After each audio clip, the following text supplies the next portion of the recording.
Welcome on back. The Double RT Boxing Show. I'm your host, Mr.A. You're ready. I'm ready. Let's talk boxing. The Ready Talk Boxing Show. Now, as you few people who are tuned into the show, you know I work a lot and I report late on the news or the reviews. So yes, I did see Charlo versus Castano. I watched it live. For the few who did follow it on Twitter, you know, you can follow me on Twitter at the RRTB show. When I do not make videos, I do post live scorecards of the big fights. And as you saw on Twitter, I fucked up on the math. I did 118, but I had to fight 117, 111. I had that scorecard. But we'll get into that as we talk about the fight. Let me just do a quick rundown of that whole card. Aleem versus Vettel, I thought was a good fight.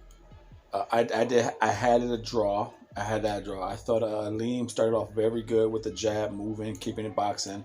Thank God he had that big ring. I think it gave him a draw. I just think in between rounds that was hard to score. I thought Vettel just landed the body shots and really controlled the ring.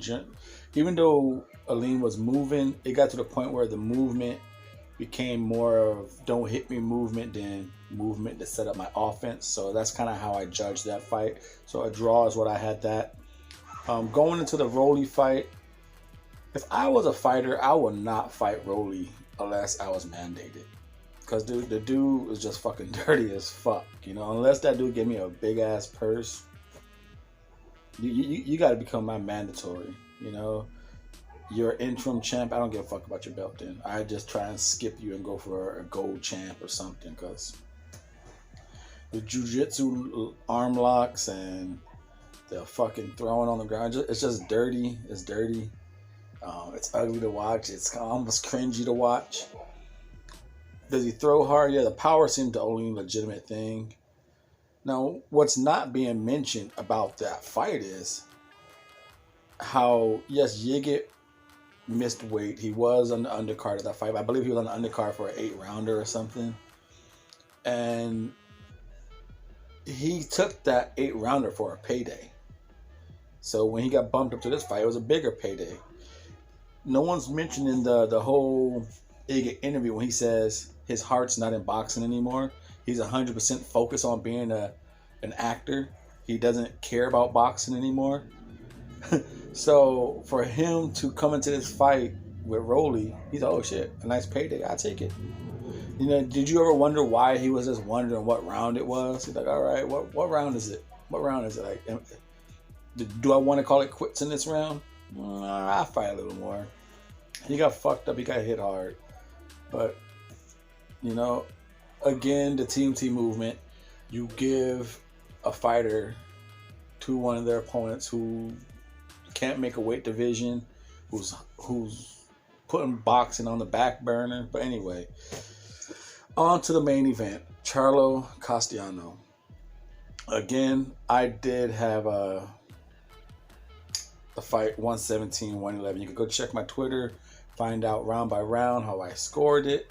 But I had the fight 117, 111 for Castano.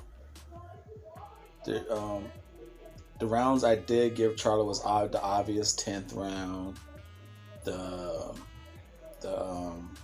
second round, and I believe I gave Charlo the final round. And there are some 2 toss-up rounds on my scorecard.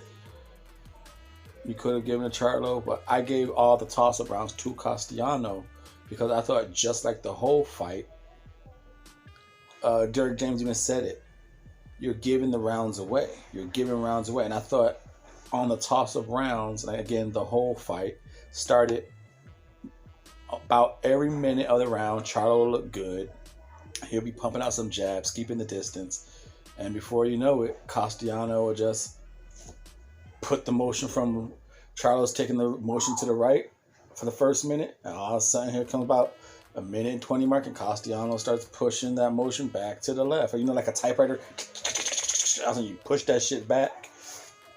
That's what the fight looked like. Charlo was going. Now some kind of Castano be like, no, reset, push that shit back. And like I said, he hurt Castano more. Blah. Okay, yeah, he won those 2 rounds easily.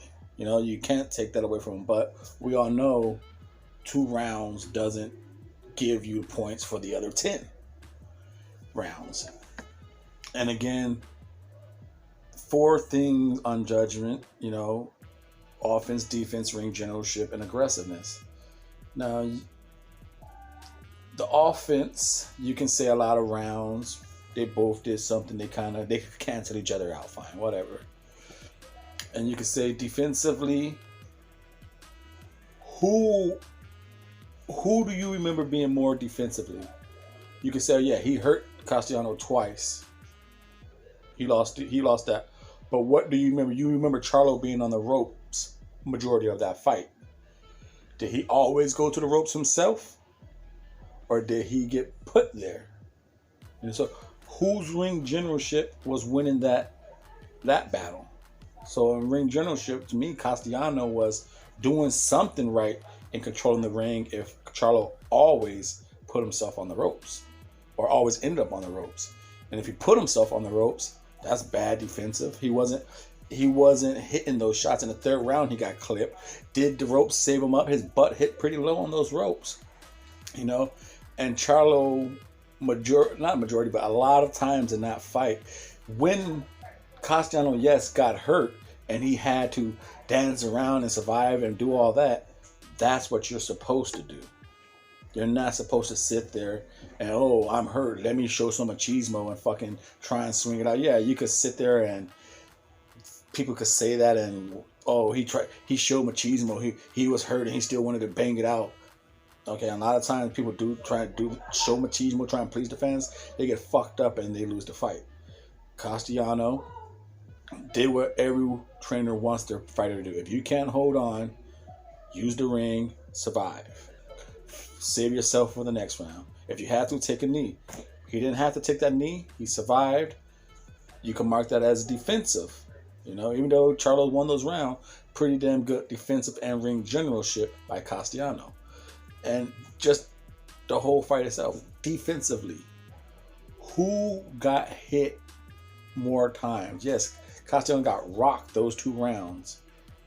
But besides those 2 rounds, I remember 3rd round, Charlo getting buckled. I remember the 9th round, it looked like Charlo was doing good. And all of a sudden, Castano stopped him, and you see Charlo's legs do a little dip. He stops dead in his tracks. I even mentioned it on my Twitter.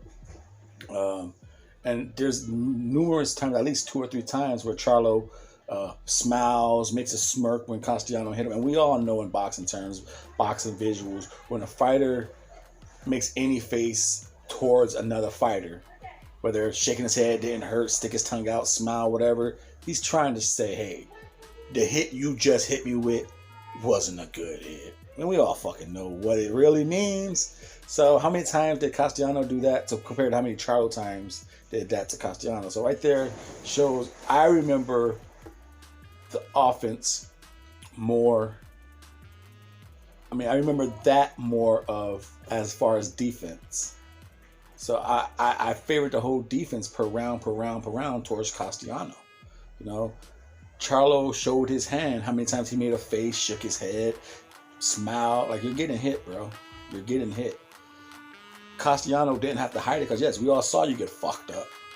And what did you do? You used some ring generalship to survive every time. And then aggressiveness. Charlo started off very good, effective aggressiveness every round. Not every round, but he started good a lot of first minute of a lot of rounds. And then again, like that typewriter effect came in, and Castano pushed that shit back to reset, and then he showed his aggressiveness. Now, you can't say, oh, it wasn't that good. Okay, he's not a hard ass hitter as Charlo.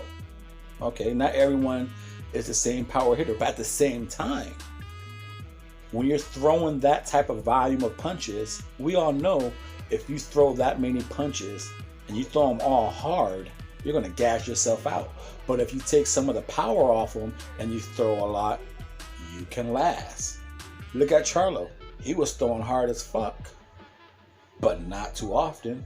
He only threw hard as fuck when he was hurt and he had to survive to try to keep Castellano off him, or those rounds when he felt he could take Castellano out. And again, Castellano showed defense in those rounds. Every time he was rocked, he either skated away or he dipped, slips, and he'll slide a good crack in there. So again, I had to fight 117, 111. Easy work, not easy work, but easy round by round to score for me. Again, 2 toss-up rounds. Go check it out on Twitter, and especially in the future. Like I said, I work a lot. Go check this out on Twitter at RRTB Show. I do a lot of live scorecards on big fights. Even though I don't make videos about them, you will see the big fight scorecards on the Twitter at RRTB Show. Again, 117, 111. I had it for Castellano, and those are one of the reasons why. Will there be a rematch? I don't think so. Not no time soon. And I raised this question in the Let's Talk About Charlo segment I did. Charlo fought belt holders. He didn't fight champions. And if you don't understand what I mean by that, go watch that video. And it seemed like it played a part into this fight. You know, while I do believe the next thing for Castellano, unless somehow the WBO rules over, this according to Kobranov, when he fought Liam Beefy Smith on the Boxing Voice, he had an interview. He told Nestor Gibbs, this fight is for not only for the global belt, the WBO global belt, but also Castellano Charlo WBO winner mandatory. So unless he was misinformed by the WBO, or the WBO goes back on their word and somehow gives number 1 Liam Tim Tszyu a shot at it. But as far as I heard or rumors, it's Liam Smith and Beefy Smith. I mean Liam and Tim. So what should be next, according to Kobranov, he's the next mandatory for Castellano. Thank you for your time and support. This is the Ready Talk Boxing Show. I was ready, you was ready, we talk boxing. Thank you for your time and support.